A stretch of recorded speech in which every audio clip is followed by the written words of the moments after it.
That Man, why Meet the Others podcast? What's this about?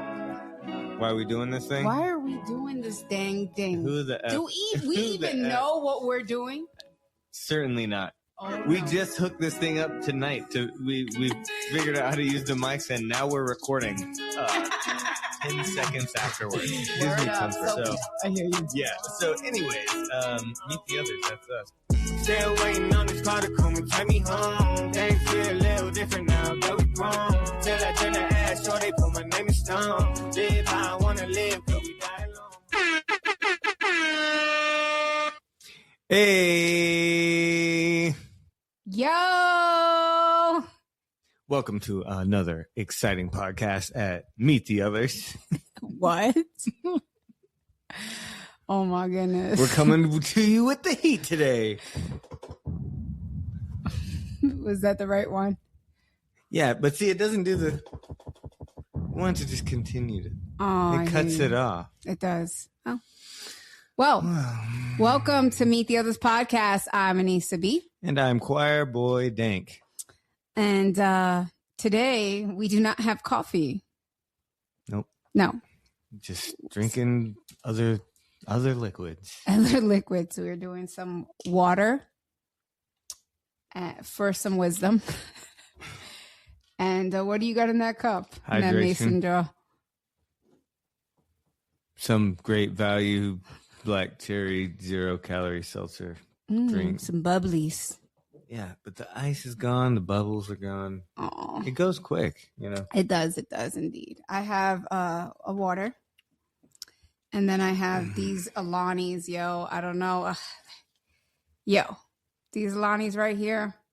Dr. Pepper in a can.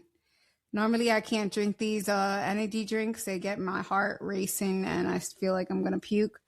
But for some reason, this one over here, I'm kind of hooked. She's willing to risk the puke on that I one. am. It tastes so good. I just want a Blimpie sandwich with it, honestly speaking. Just like, that's all. Shout out Blimpie. Blimpie. What? Applause. Go Blimpie. Go Blimpie. Sponsors of Meet the Others podcast. No, I don't know. Do they still exist? Who knows? I don't know. I know in New York, like there was 2 locations around my neighborhood, and I think both of them closed. R.I.P. Blimpie. Man. Yeah, R.I.P. Blimpie. And if you're still around, I want to get a sandwich from you. Mm. You sound like Homer. Oh. Anyways, so what are we talking about today? today we are gonna talk about. I don't know. I had this like idea. Yes. I was like doing a workout and I started thinking about when Zeke was little and one of our favorite superheroes was Iron Man, and the man behind Iron Man is Robert Downey Jr. So I just had this like idea to let's talk about Robert Downey Jr. Just there's a lot of reasons why I chose him. So Not just because of Iron Man. not just because of Iron Man. Well, I had a really huge crush on him as a kid. Like I thought he was such a cool character. He played a lot of cool characters. Like He's been in a lot of stuff. yeah, but more importantly, there was stuff about him. Like yeah, he came from a very like. His father was into movies as well and all that stuff. Right. But there's a lot of like ups and downs in his life that when I was a kid, I used to, watch everything that happened, and he kind of had some issues with addiction and losing things. And I just thought that it would be awesome to talk about him. So I think I don't know. I'm not like super, super well versed on his story, but you kind of said that we're going to talk about him. So I went back and researched some of his stuff. And I think something that was cool, especially just, being that this is our podcast and we're a team and we're married. And as a team, work together in so many ways, but we also do a lot of our businesses are a complete team sport. Like for everything that we do, Yes. we really like lean on each other's, skills all the time to like, both of us. Right. Yeah. And something that I thought was super cool is him and his wife are a team. They have, Team Downey, funny enough, is their production company. Oh, that's so cool. So like she's like an executive producer, movie producer type person. And I just thought it was so cool that she was so instrumental in bringing him back into like the big leagues kind of as an actor. And it really, the backdrop is really like accountability. Yes, because he started very young, and so you have to know that Hollywood, the pressure of Hollywood was probably absolutely crazy, especially back then. Well, right. And just having to like fit certain standards especially if your family before you are famous and kind of known, right?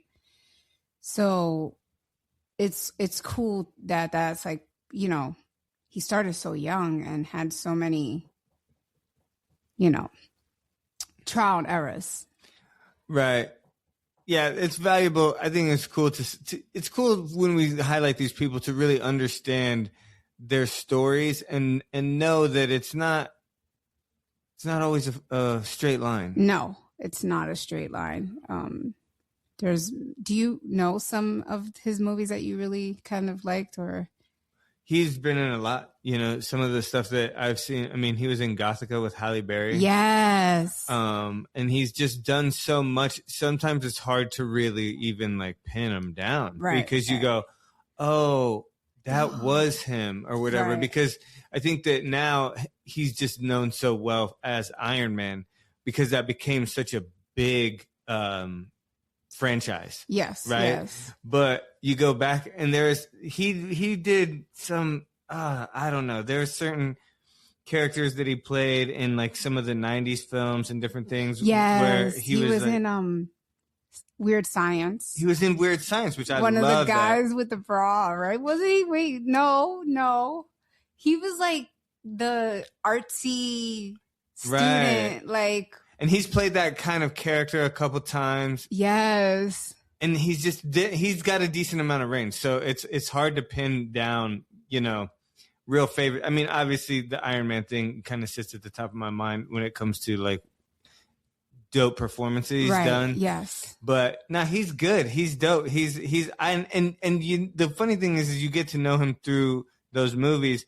But I feel like creators that you really like start to invest in, you get to know them just almost as a person, right outside, and you go, I'm a fan of them just in general. Yes, and that's what kind of definitely made me want to do Robert Downey Jr. was because like, he was like a celebrity, like in the lights of everything, like in fame, and he was doing fucked up things that like that was embarrassing, and you can't be protected just because you're in Hollywood. Like he was arrested for breaking into someone's home. He didn't do anything violent or anything, but he still got arrested. And that was during the times where he was so intoxicated and didn't know where he was at, And I think that's like, oh, wow, that's crazy. He was a loose cannon. Yeah, he was like loose and he was going through it. And he had a lot of bad times where I think he even got a lot of people turned their back on him, didn't want to work with him. No, the whole Hollywood definitely turned their back on him. Yeah, because he was out of control and he kind of was a little unapologetic for a while. Well, in some ways you go, I think that it's easy to kind of go, well, the big companies and corporations kind of left him out in the cold, but you go, that's not the full story. Obviously, he's got to be responsible for his own actions, right? And I think that that's something that was so dope about reading his story is like, that's when it really turned back around, was when he really goes, I've done the wrong things. Right. And I'm going to completely change. And I'm almost introducing a new person. Right. This is the new character that I'm going to be playing. Exactly. A completely different person, right? Yes. And became accountable for that, which was, I don't know. It's cool because it really goes right in line with a lot of what we're positioning for ourselves, is just embodying a completely different person. Yes, and that's the other reason why it also aligns to us a lot in a lot of ways, just because, you know, he chose to become sober, and sobriety has been a huge part of his, like, you know, overcoming so many things and being able to like shine so much brighter, get the role of Iron Man and like be so successful today, is because he decided to, you know, stop drinking, stop doing drugs, like just start living a more sober lifestyle, you know? And it made sense also for us to do this because tomorrow we're 1 day shy of 1,000 days. Really? 1,000 days sober, which that there. It's gone by kind of quick. That definitely, I'd like an applause for that, because get out of here. That is something to be proud of. So it is definitely. And I think that, you know, when you look at addictions and stuff like that, it's hard not to see yourself in other addicts, right? And the stories and the war stories and the different things. I mean, that's why I think that NA and AA is such a valuable thing, is because you realize how similar we are as like kind of lost people in that space. 100%. Because you go, oh man, damn, he like fell asleep in some guy's house and like woke up, like, dude, he had all these things to, you know, live for, or like to like live up to. And then you go, but sometimes that's when it hits you the hardest, right? Because you got this stuff going on in your brain and these expectations that you're trying to be good for. And sometimes that addiction really just gets a hold of you and goes, I need a break. Right. And it breaks you in a lot of ways. And it's just cool to see that in another guy that you would have a decent amount of respect for. And I just think that it's cool also that those people, like, there was people there to help him out, prop him up, his community, right? He had support, community, and cheerleaders. Definitely the other thing about that, going back to like just being like, it can happen to anyone, addiction, right? Right. Like addiction can happen to anyone. And the craziest thing is sometimes we are in so much denial that we think that, you know, we don't have a problem. We don't have a problem. We could do this. I can be functional. I can have a drink during the weekend and I could keep going. I'm a big star. Like, and obviously that almost overcame his whole livelihood had he continued in that road. It definitely would have been a huge, roadblock. But honestly, even just a destructive force in his career altogether. I mean, it basically took him out. Right. He had to have, and that's what's so valuable about his story too, is because he had others that were there in place that also kind of like, you look at Mel Gibson, that was his homie, right? Yes. And put him in movies when no one else wanted to put him in movies. Yes. And crazy enough, there was a point in time where his story, he becomes uninsurable by Hollywood, which, you know, you got these big budgets and big films. They take out insurance policies to make sure that you come to work, you do the thing, and if you don't, they'll get paid, because there's millions of dollars on the line. Right. That's why this is such a big thing. To like, you can't be a reckless addict person that we can't contact for multiple days if the budget for the studio is $1 million day rate. You got workers and all these other actors and people going, or million, maybe even low, who knows? But Hollywood wouldn't insure him. So Mel Gibson had to put up money for his insurance. Like, he basically took out the policy himself, basically. Right. And it's just cool to see that like people like Mel, people like his wife go, you know, we got your back, but you're going to have to step it up. Yes. And it's just cool. It's cool to see that he had that, and those people kind of they like used each other, because I think later on in that clip that we was watching, which we'll share it. Yeah. He does the same thing for Mel Gibson. I think had some sort of a rough patch that kind of turned on him, and he goes, I'm now here for you or whatever, which is just cool to see. Have each other's back community. Yeah, definitely.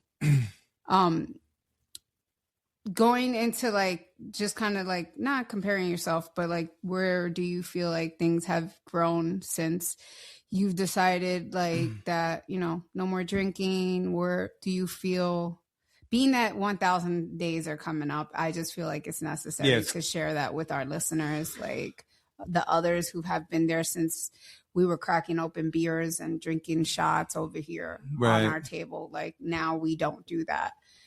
Where are you at? Where are you at after those 1,000 days? Well, I think it goes to that story that you're saying about the story that we tell ourselves, that this isn't a problem. This is something that's normal. And, I think that it's even more than that. It's very easy for us in our brains to say, this is helpful for me. Right. I need to get a little looser. And I think that there's a lot of those things that actually put guardrails on you. And it took a long time through those 1,000 days to go, this is better. Right. Being sober is actually better. Yes. It took a long time to convince myself, because for so long, my brain would say, I need this social lubricant. I need this to take the edge off. I need this to get me to speak clear. I'm better on camera, like this, that, and the third. Yes. And I think the growth of like, even like having the skill set to be comfortable without stuff like that. Right. To handle my emotional states and the roller coaster that is life, no matter what, without that stuff. Yes. That's the big difference for me, you know, and not needing that kind of stuff, which is cool. It's super freeing. And I feel like more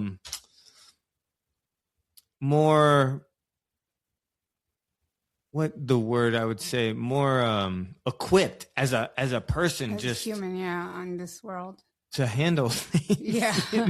As an adult. What about you? Like, of course, it's all like the inner work, right? I feel like for so long, probably before I could, like, so long ago, when probably just beginning to drink, I started drinking when I was pretty young, and it wasn't like, I wasn't like this like hardcore alcoholic. No. But I obviously had a problem when, you black out, when you start acting aggressive, when you don't know where the fuck you're at, things like that start to occur, and they kind of happen throughout your life. You're like, okay, this is crazy. Right. So of course it's like that inner part definitely has changed since I got sober, but also physically, I feel a lot better. I feel like my body's not bloated all the time. I'm not as achy, swollen. I don't have that same exterior as well. Right. I feel like I can perform so much better, and that's crazy, because that's such a real like, because thing. I used to definitely, I was definitely the type of person who would literally party all weekend long, and then Monday comes around and I probably had a drink right before I went to bed, and then here I am at like yoga at like 6 o'clock in the morning, and I still feel intoxicated because I've just kept on taking them back. And so not drinking and being able to perform has been so different in my life. For sure. Yeah. And also I feel like I'm also being a really good example to my children. That's huge. That's huge. It's such a big deal, especially when I have a child who is over the age of 21. And, I started this sobriety literally like 2 months before his 21st birthday. And something I always looked forward to doing was actually having a drink with him. on his 21st birthday, like a legal drink, and explaining to him, at first I felt guilty, of course, and I'm like, damn, man, I just stopped drinking, and like, fuck, I should just probably have a drink.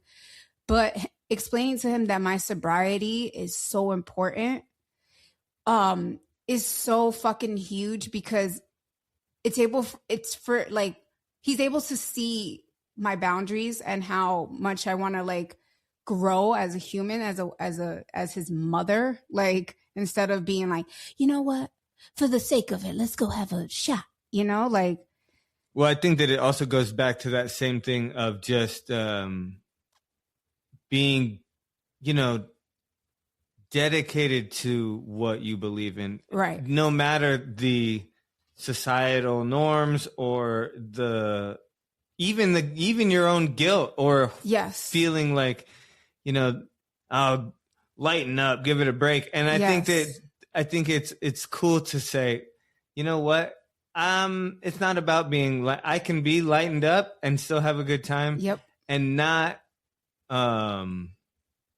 bend on these things that are valuable to me. Right. So yeah, definitely.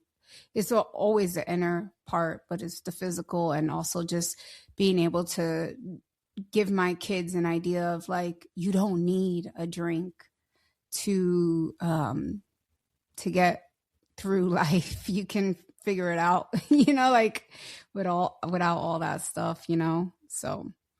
Yeah, it's cool. I think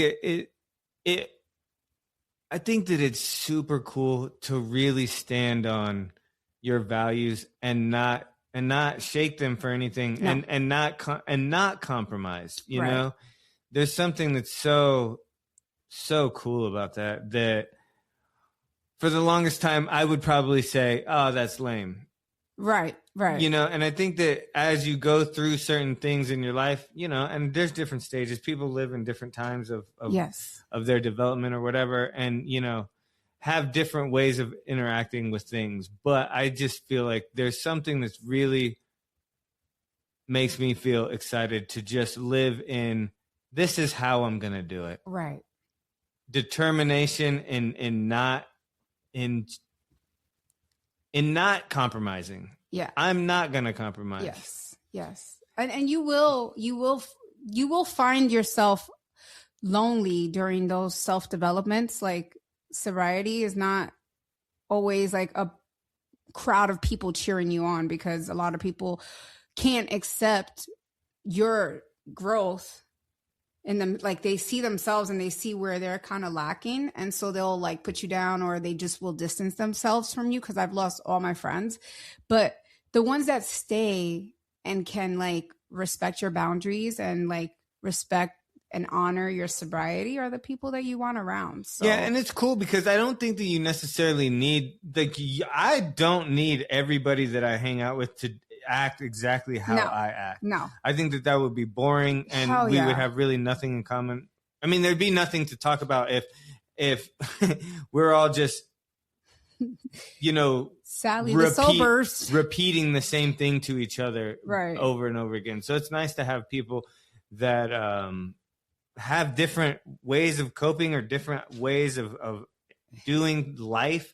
I think that that's variety that I do appreciate. Yes. So I don't judge anybody for their path or their things. Not. In all honesty, sometimes I really like people that have differing opinions and are just as resolved and resolute in what they believe. I think that it's cool to have conversations with people like that. Yeah. So yes, it's cool. Yeah. And I think that back to that thing that you're saying about the health kind of takeaways, I think that it's also cool to get to a place.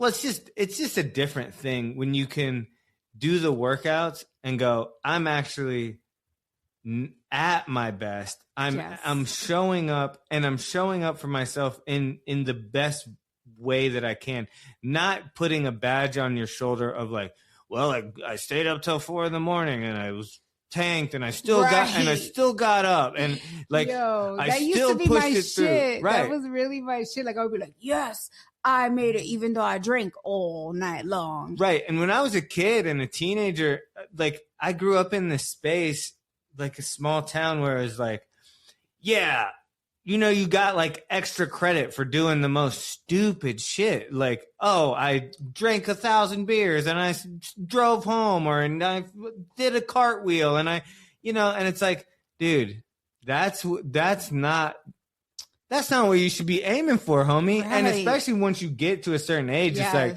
you got to leave those childish ways behind a little bit and know that you can treat life as an athlete. Right. In the way of like, I'm training daily. I'm training my mind. I'm training my body. I'm training to be the best that I can be. And that's not corny. No, not at all.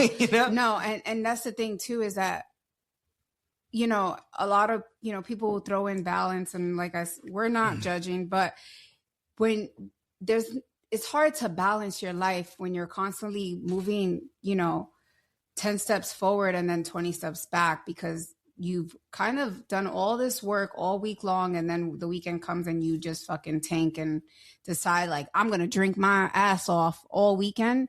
To recover from that is like not the most easiest. Like, it's harder. The older you become, that becomes a lot harder to recover from, like your body. For sure. And then you just, and let's just not ignore the fact that you're actually putting poison in your body. Right. I mean, right.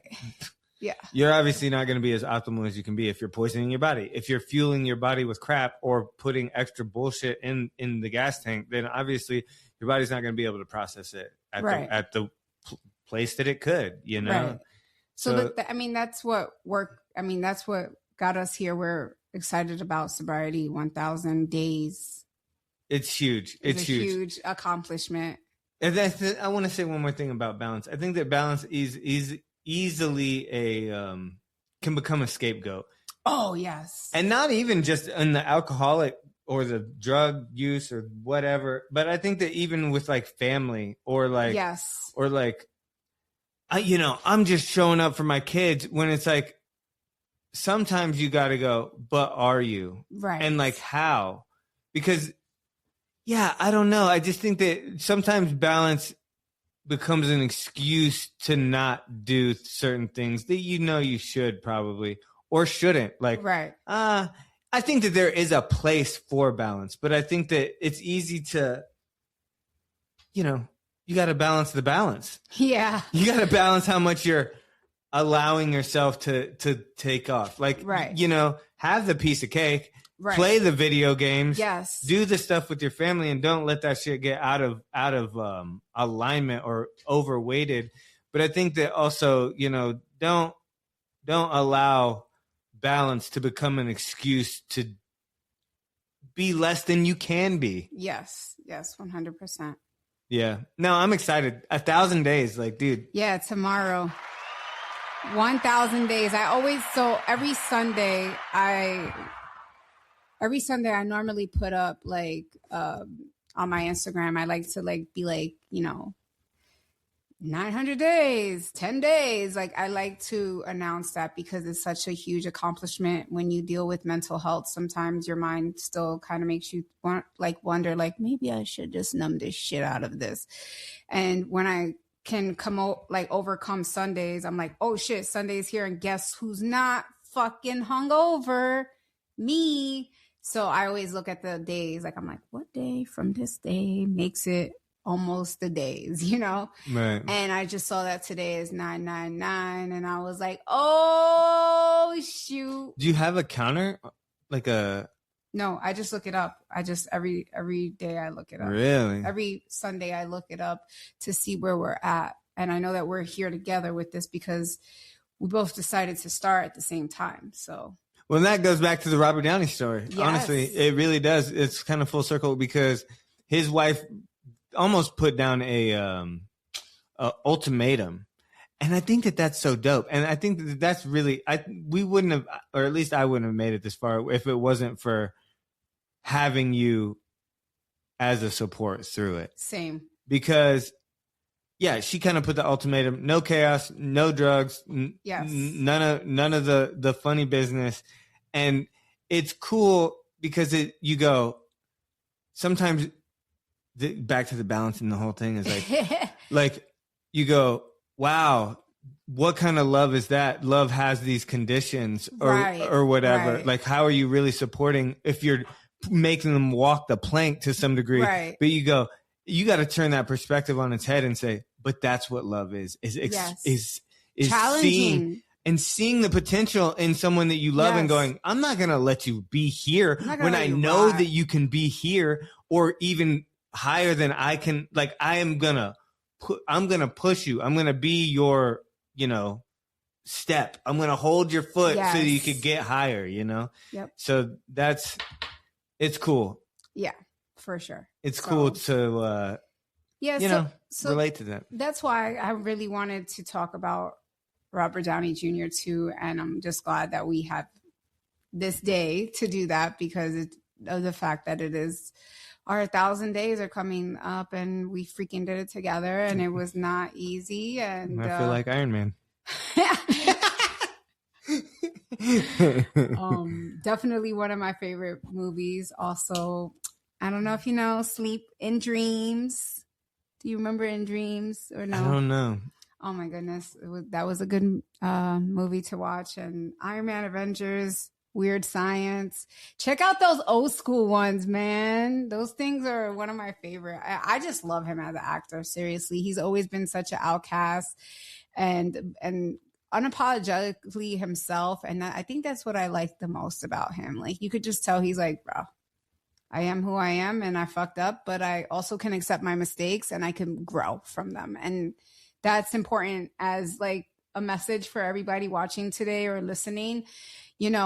Whatever mistakes you make, you can definitely grow from. They're not, your life sentence. Right. You can pick up, you can struggle with addiction, you can struggle with so many things, but pick yourself up and like, there's no ending. And use that to be a better story. Like, because honestly, it makes it so much more relatable to know what punched you in the face, what happened when you fell, because just hearing the success story, like, that's a yawn fest, and knowing that you've had some stuff and you've hit some bumps and bruises, it just gives you the clarity to know that you're strong, and it gives you so much more of a story to come from. Because my addictions, whether they were crazy addictions or not, they were addictions, and they're part of my story. They're part of who makes me. They're part of why I'm here today and why I'm sober. They're also part of that part of my life, and they're huge. And so 1,000 days of not having to pick up a drink. So it's coming up, But yeah, guys. So today we decided to talk about Robert Downey Jr. Who's next?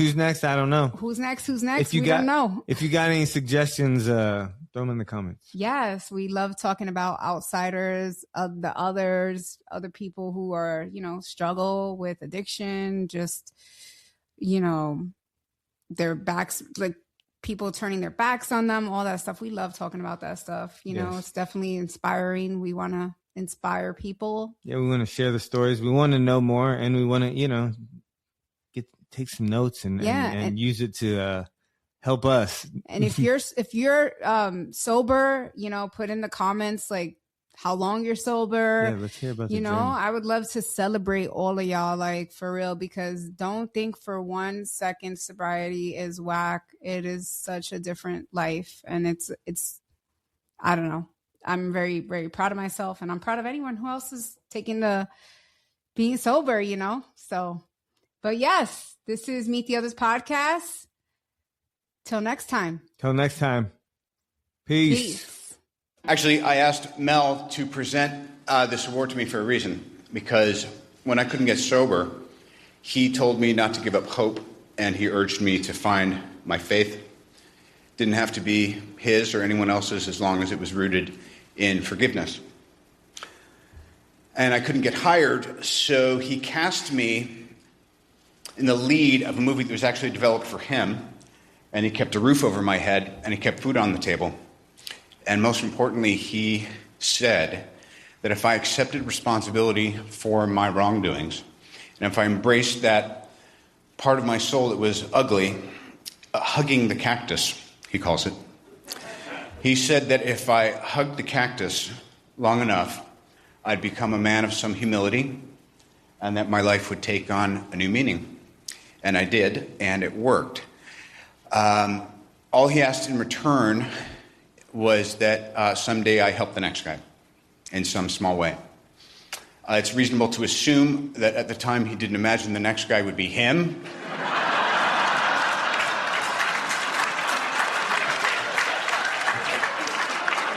Or that someday was tonight. Why Meet the Others podcast? What's this about? Why are we doing this thing? Why are we doing this dang thing? Who the F? Do we even know what we're doing? Certainly not. Oh, We no. just hooked this thing up tonight. We figured out how to use the mics, and now we're recording 10 seconds afterwards. Gives Word me up. comfort. So, I hear you. yeah. So, anyways, Meet the Others. That's us. Still waiting on this car to come and take me home. Things feel a little different now that we grown. Till I turn the ass, sure they put my name in stone. Live how I wanna live.